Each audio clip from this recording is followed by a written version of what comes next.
Welcome to my cooking channel. I'll share new recipe 3 times a week from Friday to Sunday. Let's cook with Momo. Stir-fried broccoli with fried bean curd. Ingredients are broccoli, chopped garlic, and fried bean curd. Sauté chopped garlic. Add bean curd and stir-fry.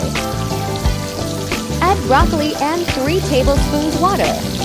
Simmer until broccoli turns softened.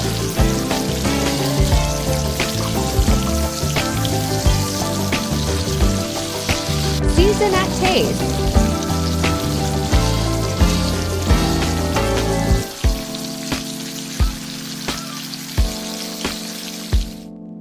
Place broccoli and fried bean curd. Fried broccoli with fried bean curd is done.